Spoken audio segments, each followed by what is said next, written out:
اعوذ باللہ السمیع العلیم من الشیطان اللعین الرجیم بسم اللہ الرحمن الرحیم الحمد للہ وکفی وسلام علی عبادہ الذین اصطفی اما بعد فقد قال اللہ سبحانہ وتعالی فی محکم کتابہ المبین بسم اللہ الرحمن الرحیم تبت یدا ابی لہب وتب ما اغنا عنہ مالہ وما کسب سیصلی نارا ذات لہب وامرأتہ حمالۃ الحطب فی جیدہا حبل من مسد۔ عزیزان محترم، سورہ لہب کی تلاوت کا شرف حاصل کیا گیا، جو آج کی ترتیب کے اعتبار سے 111واں سورہ ہے۔ اس سورہ مبارکہ میں 5 آیتیں ہیں اور اس شان سے گفتگو کی گئی ہے اس سورہ میں کہ تبت یدا ابی لہب وتب، ابو لہب کے دونوں ہاتھ ٹوٹ جائیں، وتب اور خود ابو لہب ہلاک ہو جائے۔ ما اغنا عنہ مالہ وما کسب، اس کے مال نے اور اس کی کمائی نے اسے کوئی فائدہ نہیں پہنچایا۔ سیصلی نارن ذات لہب، اور عنقریب وہ بھڑکتی ہوئی آگ میں جھونک دیا جائے گا۔ وامرأتہ حمالۃ الحطب، اور اس کی عورت، اس کی بیوی لکڑیاں چننے والی ہے۔ فی جیدہا حبل من مسد، اور اس کی گردن میں خرمے کی چھال کی بٹی ہوئی رسی ہے۔ 5 آیتوں کے اس سورہ مبارکہ میں وہ الفاظ جو قابل غور ہیں وہ چند ہیں، ان کے معنی اگر واضح ہو جائیں تو یہ سورہ آسانی کے ساتھ سمجھ میں آ سکتا ہے۔ تبت، تب، ابو لہب، حمالۃ الحطب، جید، حبل اور مسد، یعنی 7 وہ الفاظ ہیں کہ اگر وہ سمجھ میں آ جائیں تو سورہ کا مفہوم بہت واضح ہو سکتا ہے۔ تبت اور تب ان کا مصدر ہے تباب، اور تباب کے معنی ہے ہلاکت۔ تبت یدا ابی لہب وتب، 2 مرتبہ ہے نا، ایک مرتبہ مؤنث ہے تبت اور ایک مرتبہ مذکر ہے تب۔ تو چونکہ عربی زبان میں ید یعنی ہاتھ مؤنث ہے، اس لیے تبت کا لفظ استعمال ہوا، اور دوسری مرتبہ جو لفظ تب ہے چونکہ ابو لہب سے متعلق ہے اس لیے مذکر کا صیغہ استعمال ہوا۔ تو تبت کے معنی ہلاک ہو گیا، ہلاک ہو گئی، ہلاک ہو جائیں۔ تب کے معنی ہلاک ہو گیا۔ ما کسب، کسب کمائی، انسان جو کماتا ہے اسے عربی زبان میں کسب کہا جاتا ہے، اور ما کسب یہ صیغہ ماضی ہے، اس نے جو کمایا۔ دیکھیے عجیب بات یہ ہے کہ عربی زبان میں 2 لفظ ہیں، مال اور کسب۔ بھئی آپ جو کما کے لائیں گے وہ کسب ہے، کمائی ہے آپ کی، وہ مال بھی تو ہے۔ لیکن عربی زبان کی یہ باریکیاں ہیں کہ مال اور کسب میں لغویین نے، ماہرین علم لغت نے فرق کیا ہے۔ مال وہ جو انسان کو میراث میں ملے، اور کسب وہ جو انسان خود اپنے قوت بازو سے کمائے۔ تو اب 2 لفظ استعمال کیے نا قرآن نے، ما اغنا عنہ مالہ وما کسب، اس کا مال اور اس کی کمائی اس کے کام نہیں آئی۔ کمائی کا ایک مفہوم لغت عرب میں اور بھی ہے، اور وہ ہے اولاد۔ اگرچہ یعنی بڑی عجیب سی بات لگتی ہے کہ اولاد کو کمائی کہا جائے، لیکن خود آپ کی اردو زبان میں بھی یہ لفظ اولاد کے لیے بولا گیا ہے۔ میر انیس نے اپنے ایک مرثیے میں ایک مصرع کہا ہے کہ عباس فاطمہ کی کمائی سے ہوشیار۔ اب یہاں کمائی کا مفہوم کیا ہے؟ فاطمہ کی اولاد سے ہوشیار۔ تو کمائی کا لفظ اردو میں بھی اولاد کے معنی میں بولا جاتا ہے، اور عربی زبان میں بھی ایک محاورہ ہے کہ ما کسب کے معنی اولاد۔ حمالۃ الحطب، لکڑیاں چننے والی، حطب کے معنی لکڑی، حمالہ کے معنی لاد کے لانے والی، لکڑیاں چن کر لاد کر لانے والی۔ فی جیدہا حبل من مسد، جید گردن، حبل رسی، مسد خرمے کی چھال۔ یہ تھی الفاظ کی تشریح۔ یہ جو سورہ مبارکہ نازل ہوا، اس سورہ مبارکہ کا پس منظر کیا ہے اور کس سلسلے میں یہ سورہ آیا، جسے ہم ٹیکنیکلی شان نزول کہتے ہیں اصطلاح میں؟ تو لکھا ہے ہمارے مفسرین نے، علماء تاریخ نے بھی یہ واقعات لکھے ہیں کہ جب یہ آیت مبارکہ نازل ہوئی سورہ شعراء کی، وَأَنذِرْ عَشِيرَتَكَ الْأَقْرَبِينَ، حبیب اپنے قریب ترین رشتہ داروں تک، اپنے عشیرے اور قبیلے والوں تک اپنی نبوت کا پیغام پہنچا دو، ان کا انذار کر دو.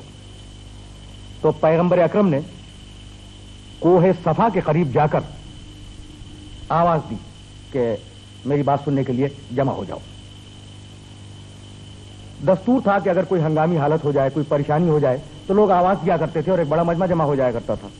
اب پیغمبر اکرم نے جو آواز دی تو جوک در جوک لوگ آئے کہ بھئی آخر بات کیا ہے کہ یہ شخص آج بہت عجیب طریقے سے لوگوں کو پکار رہا ہے.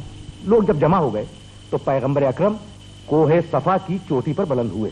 اب کوئی بہت لمبا چوڑا پہاڑ نہیں ہے، وہ صفا و مروہ کے درمیان جو صحیح کی جاتی ہے تو صحیح کرنے والوں نے اس پہاڑ کو دیکھا ہوگا، بہت چھوٹا سا ایک پہاڑ ہے. تو کوہ صفا کی چوٹی پہ بلند ہوئے اور آپ نے اپنے نبی ہونے کا اعلان فرمایا اور پروردگار عالم کی وحدانیت کا اعلان فرمایا. لوگ تو یہ سوچ کے آئے تھے کہ کوئی انتہائی اہم اور بڑی گمبھیر سی بات ہوگی. اب جو پیغمبر اکرم نے یہ بات فرمائی اور اس شان کے ساتھ فرمائی کہ یہ بتلاؤ کہ اگر میں تم سے یہ کہوں کہ اس پہاڑ کے پیچھے سے ایک رسالہ فوج کا ایک چھوٹا سا دستہ تم پر حملہ کرنے والا ہے تو کیا تم میری بات پر یقین کرو گے؟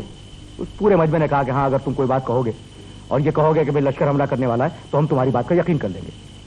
اس شان کے ساتھ، یعنی پہلے آپ نے اعتراف کروا لیا کہ تم میری بات کا یقین کرو گے، پھر آپ نے فرمایا کہ خدا کو ایک مانو اور مجھے اس خدا کا رسول تسلیم کر لو. بس یہ سننا تھا کہ لوگ ایک دوسرے کی صورتیں دیکھنے لگے اور ابو لہب نے جھنجھلا کر اور جھلا کر یہ کہا، تبن لک ما جمعتنا الا لہذا، تو ہلاک ہو جائے، تیرے ہاتھ ٹوٹ جائیں، نعوذ باللہ من ذالک، تو برباد ہو جائے، تو نے ہمیں اس کام کے لیے جمع کیا تھا. تو ایک گروپ مفسرین کا اور مورخین کا اس واقعے کو لکھتا ہے.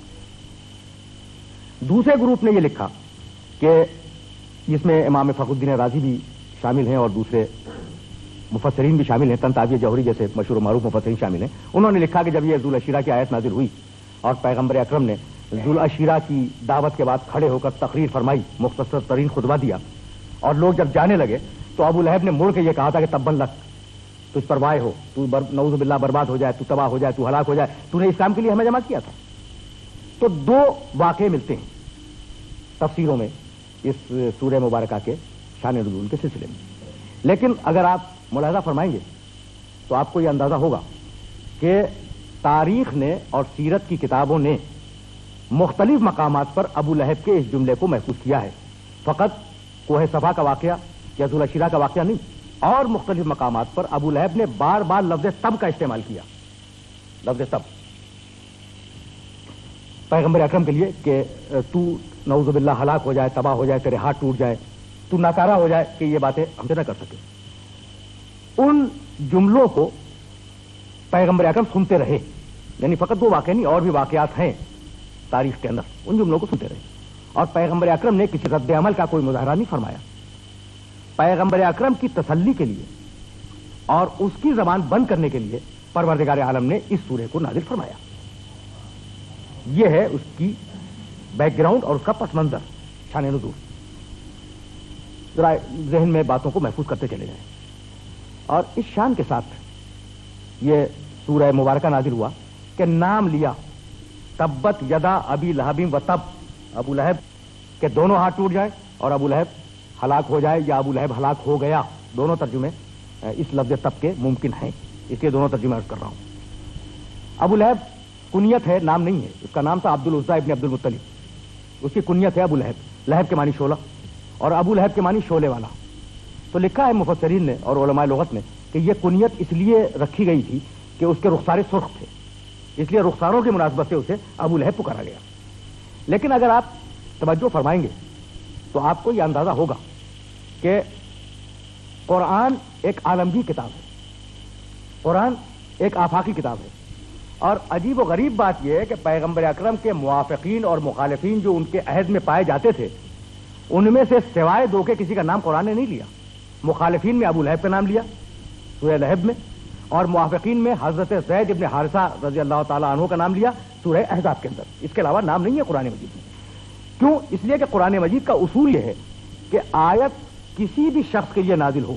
بھیا کتاب آفاقی ہے, کتاب عالمگیر کتاب ہے, اسے ٹائم اور اسپیس کے اوپر محیط ہو جانا ہے. قرآن مجید کو زمان و مکان کے اوپر محیط ہو جانا ہے. تو اب یہ جو نجی قصے اور ذاتی قصے آ رہے ہیں, اگر یہ اپنے ہی عہد تک کے لیے ہوں تو اس عالمگیر کتاب میں کیوں رکھے گئے جو قیامت تک رہنے والی ہے؟ تو ہر آیت کے لیے اصول یہ ہے کہ اگرچہ وہ کسی خاص قصے میں نازل ہوئی ہو, لیکن جہاں تک وہ صفتیں جائیں وہاں تک اس آیت کی رینج بھی جائے. تو چونکہ ابو لہب کا مفہوم ہے شعلے والا, غیظ و غضب کی کیفیت رکھنے والا, ہر بات پر بگڑ اٹھنے والا, تو اب جہاں تک یہ مزاج جائے اور دشمنی رسول جائے, اس سورے کا رینج بھی وہاں تک جائے گا. یہ ہے اصول کہ اب یہ سورہ فقط ابو لہب پر نہیں رکے گا, جہاں تک بھی بو لہبیت جائے وہاں تک اس سورے کی حدیں بھی جائیں گی. اچھا, تو پروردگار عالم نے یہ نام کیوں استعمال کیا؟ نام نہیں استعمال کیا, عبدالعزیٰ نہیں کہا, ابو لہب کہا, صرف اس لیے کہ وہ صفت رہے اور صفتیں منطبق ہوتی رہے قیامت تک. مستشرقین یورپ نے جو اسلام دشمنی کے نام پر تحقیق کے فریضے کو انجام دیتے ہیں, انہوں نے یہ لکھا کہ یہ ابو لہب کا نام لے کر اسے برا کہنا, یہ نعوذ باللہ من ذالک رسول کی منتقمانہ ذہنیت کو بتلاتا ہے کہ انہوں نے نعوذ باللہ انتقام لے لیا. لیکن عزیزان محترم, یہ جو تحقیق کے نام پر اسلام دشمنی کی جاتی ہے, اب ظاہر ہے کہ ہمارا یہ موضوع نہیں ہے, کبھی ہم اس کے اوپر آپ کی خدمت میں اس موضوع پہ گفتگو کریں گے. تو حقیقت میں یہ تحقیق نہیں ہے. ابھی میں نے آپ کی خدمت میں عرض کیا کہ مخالفین میں سے کل ایک شخص کا نام ہے قرآن مجید میں, یعنی اس کو پرسنیفائی کیا, اسے مشخص کیا ایک شخص کو, ابو لہب کو. بھائی اس سے بڑا مخالف بھی تو موجود تھا نا, ابو جہل, عاص ابن وائل سہمی, مغیرہ, اور بہت سے لوگ تھے. انتہائی آپ کو عرب سرداروں کے نام مل جائیں گے تاریخوں میں جو انتہائی شدید دشمنی رکھتے تھے پیغمبر اکرم سے. تو کیوں نہیں آیا قرآن مجید میں ان کا نام؟ یہ فقط ابو لہب کو کیوں منتخب کیا گیا؟ تو اس کا مطلب یہ ہے کہ کوئی منتقمانہ ذہنیت کام نہیں کر رہی تھی, بلکہ اس کے پس منظر میں کوئی نہ کوئی بلیغ مصلحت پوشیدہ تھی. اور وہ بلیغ مصلحت یہ پوشیدہ تھی کہ ابو لہب چونکہ بہت بڑا سردار تھا اور اس کی پشت کے اوپر سینکڑوں اور ہزاروں کا مجمع تھا دشمنی رسالت کے لیے, تو اسے نام لے کر رسوا اور بدنام کیا گیا تاکہ وہ اس محاذ سے ہٹ جائے. اور جب وہ اس محاذ سے ہٹے تو کم سے کم دشمنی رسالت کا ایک کونا تو ٹوٹ جائے, ایک محاذ تو ٹوٹ جائے. تو اس لیے ابو لہب کا نام لیا گیا اور دشمنوں کے مقابلے میں. دوسرا سبب جو مفسرین کی سمجھ میں آیا وہ سبب یہ تھا کہ بڑے اعلیٰ قبیلے والا انسان تھا. شجر نسب کے اعتبار سے ابو لہب کے قبیلے کو آپ دیکھیں تو آپ کو اندازہ ہوگا کہ انتہائی اعلیٰ ترین قبیلے, خود پیغمبر اکرم کے قبیلے کا ہے اور پیغمبر اکرم سے قریب ترین رشتہ داری رکھتا ہے. تو بتلانا یہ تھا کہ ابو جہل کا نام نہیں لیا, مغیرہ کا نام نہیں لیا, عاص ابن وائل سہمی کا نام نہیں لیا, امیہ ابن ابی خلف کا نام نہیں لیا جو شدید ترین دشمن تھے پیغمبر اکرم کے. ابو لہب کو منتخب کیا. تو یہ بتلانا تھا کہ چونکہ رشتہ دار کی بات رشتہ دار کے حق میں بڑی معتبر سمجھی جاتی ہے نا. اگر میں کوئی بات اپنے رشتہ دار کے سلسلے میں کہوں تو میں یہ کہنے کا حق رکھتا ہوں کہ بھائی آپ کیا جانیں, وہ تو میرا رشتہ دار ہے, میں زیادہ بہتر جانتا ہوں. تو اس لیے ابو لہب کو بدنام اور رسوا کیا گیا کہ اس کی بات کا اعتبار ختم ہو جائے اور دنیا والے یہ سمجھ لیں کہ یہ رشتہ دار نہیں ہے بلکہ دشمن ہے. اور تیسرا اور آخری خیال جو مفسرین نے اس سلسلے میں لکھا ہے وہ خیال یہ ہے کہ ابو لہب کو سارے دشمنوں میں سے منتخب کر کے پروردگار عالم یہ بتلانا چاہ رہا تھا کہ راہ حق میں ہم رشتہ داریوں کو ترجیح نہیں دیا کرتے, اور راہ حق میں رشتہ داری کی ہماری نگاہ میں کوئی قیمت نہیں ہے. اگر وہ سگا رشتہ دار ہو اور راہ حق سے ہٹ جائے تو ہم اسے ابو لہب قرار دیں گے, اور اگر وہ ایمان اور عمل صالح کی منزل پہ ہو اور راہ حق پہ آ جائے تو ہم اسے اپنے سینے سے لگا لیں گے. یہ تھا وہ پس منظر جس کی بنیاد پر پروردگار عالم نے ابو لہب کو منتخب کیا, اور ابو لہب کو منتخب کرنے کے بعد ایک پورا سورہ نازل کیا اس کے نام سے. اور کس شان سے وہ سورہ آیا؟ تبت یدا ابی لہب و تب, ٹوٹ جائیں ابو لہب کے دونوں ہاتھ, و تب وہ بھی ہلاک ہو جائے, اور دوسرا ترجمہ وہ ہلاک ہو گیا. بھائی میں اپنے سارے محترم سننے والوں سے یہ پوچھنا چاہ رہا ہوں کہ سورہ کافرون میں کیا شان ہے؟ قل یا ایھا الکافرون, حبیب کہہ دو قل, حبیب کہہ دو, کیا کہہ دو؟ یا ایھا الکافرون. بھئی یہاں ہے قل, قل تبت یدا ابی لہب و تب, قل نہیں ہے, ڈائریکٹ کہا, براہ راست کہا. یعنی وہ جملہ جو کافروں سے کہا پروردگار نے وہ خود نہیں کہا, پیغمبر سے کہلوایا. اور یہ تبت یدا ابی لہب و تب یہ پروردگار نے خود کہا, اس میں قل نہیں ہے. تو اب یہ فرق کیوں آیا؟ بھائی کافر ہے خداوند عالم کے دشمن اور ابو لہب ہے پیغمبر اکرم کا دشمن, تو پروردگار نے یہ کافر ہے خداوند عالم کے دشمن، اور ابو لہب ہے پیغمبر اکرم صلی اللہ علیہ وآلہ وسلم کا دشمن. تو پروردگار عالم نے یہ پالیسی طے کر دی کہ حبیب اگر میرا دشمن ہوگا تو تو اس سے بات کرے گا، اور جو تیرا دشمن ہوگا اس سے تو بات نہیں کرے گا، میں بات کروں گا. یہ ہے اصول، جس اصول پر پروردگار عالم نے سورہ تبت کو نازل فرمایا. اب دیکھیں کہ کس شان کے ساتھ یہ جملے آگے بڑھیں اور کس بلاغت کے ساتھ اعلان جنگ بھی کیا، اور جنگ کے اعلان کے بعد نتیجے کا بھی اعلان کر دیا. تبت یدا ابی لہب، ٹوٹ جائے ابو لہب کے دونوں ہاتھ. یہ تو بددعائیہ جملہ ہے نا. وہ تب، اور وہ ہلاک ہو گیا. بھائی کہاں ہلاک ہوا؟ ابھی تو زندہ موجود ہے، سامنے ہے. کیا نزول سورہ کے وقت وہ ہلاک ہو گیا تھا؟ ہلاک نہیں ہوا تھا.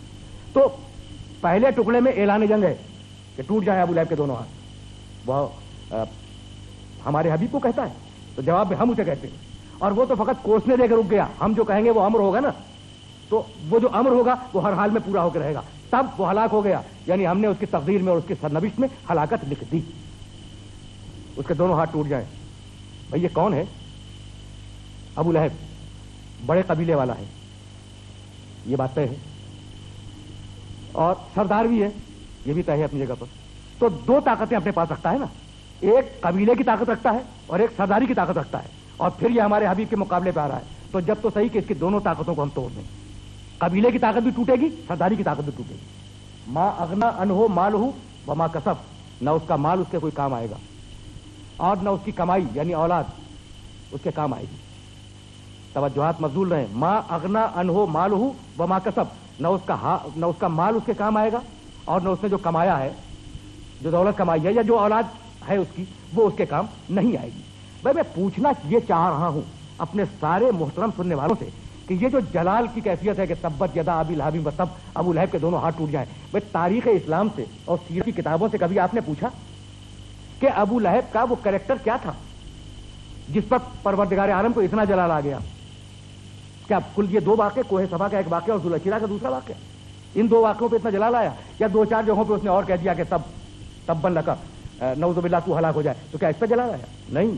سیرت کی کتابوں میں ایک واقعہ ہے، اور اگر آپ اس واقعے کو ذہن نشین فرمائیں گے تو یہ آیت بہت کھل کے سامنے آ جائے گی. سیرت نگاروں نے لکھا کہ پیغمبر اکرم صلی اللہ علیہ وآلہ وسلم کا یہ دستور تھا کہ آپ جب موسم حج میں مجمع خانہ کعبہ کے چاروں طرف جمع ہو جایا کرتا تھا تو تبلیغ کے لیے تشریف لے جاتے تھے. دیکھیے حج جاہلیت میں بھی تھا، ان کے اپنے طریقے تھے، ان کی اپنی رسمیں تھیں، ان کے اپنے روایات تھے، لیکن وہ ایک موسم حج میں اجتماع کیا کرتے تھے اور حج کرتے تھے اپنے طریقے سے. چونکہ ایک بہت بڑا اجتماع ہوتا تھا، پیغمبر اکرم اس اجتماع کو استعمال فرماتے تھے تاکہ ان کا پیغام پوری دنیا میں پھیل جائے. ان حج پہ آنے والوں کے ذریعے تشریف لے جاتے تھے، عکاس کے میلے میں تشریف لے جاتے تھے، گلی کوچوں میں اعلان توحید فرماتے رہتے تھے. لکھا ہے سیرت نگاروں نے کہ ادھر پیغمبر اکرم کی ایک سیرت تھی مستقل کہ وہ گلیوں میں اور کوچوں میں جا کے تبلیغ کریں اور حاجیوں کے پاس جائیں، ان کے سامنے اعلان توحید کریں. اور دوسری طرف ایک طریقہ تھا ابو لہب کا کہ وہ دو جھولیاں لے کر ان میں پتھر بھر دیا کرتا تھا اور انہیں اپنے دونوں کندھوں سے لٹکا لیتا تھا اور دونوں ہاتھوں سے پتھر نکال کر پیغمبر اکرم کی پنڈلیوں کو مارتا تھا. یہ تاریخ ہے بھائی، عجیب و غریب بات ہے. یہاں تک کہ پیغمبر اکرم کی ساقھائے مبارک زخمی ہو جایا کرتی تھیں. اب تو بات کچھ کھل کے سامنے آئی نا کہ دونوں ہاتھ دشمنی رسالت میں انوالو ہوئے، دونوں ہاتھوں سے اسے پتھر پھینکے اور دونوں ہاتھوں سے پیغمبر اکرم کی ساقھائے مبارک کو زخمی کیا. اب پروردگار عالم کو جلال آیا اور اس نے کہا کہ یہ دونوں ہاتھوں سے ہمارے حبیب کی پنڈلیوں کو زخمی کرتا ہے. جب تو صحیح کہ ہم قیامت تک کے لیے اسے رسوا کر دیں قرآن کے اندر ہمیشہ رہنے والی کتاب میں، اور قیامت تک کے لیے یہ فیصلہ کر دیں کہ اس کے ہاتھ بھی ٹوٹ گئے، اس کی اولاد بھی ختم ہو گئی، اس کا مال بھی تباہ و برباد ہو گیا، اور اسے ہم ثابت کر کے دکھلا دیں. تو اب مجھے جملہ کہنے کی اجازت ہے کہ اس نے پنڈلیوں پر زخم لگائے، ابو لہب نے پنڈلیوں پر زخم لگائے، یعنی جس میں محمد سے دشمنی کی ابو لہب نے، تو پروردگار کو اتنی بری لگی اور پروردگار کو اتنا ناگوار گزرا کہ اس نے قیامت تک کے لیے ابو لہب کو قرآن میں بدنام کر دیا، رسوا کر دیا، ذلیل کر دیا، خار کر دیا. تو جس میں محمد سے جو دشمنی کرے اس کا حشر قرآن میں یہ ہے، تو اب اگر کوئی عظمت محمد سے روگردانی کر لے تو اس کا حشر دنیا و آخرت میں کیا ہوگا؟ اس سے قیاس کرے پیغمبر اکرم کے مقام کو اور پیغمبر اکرم کے مرتبے کو.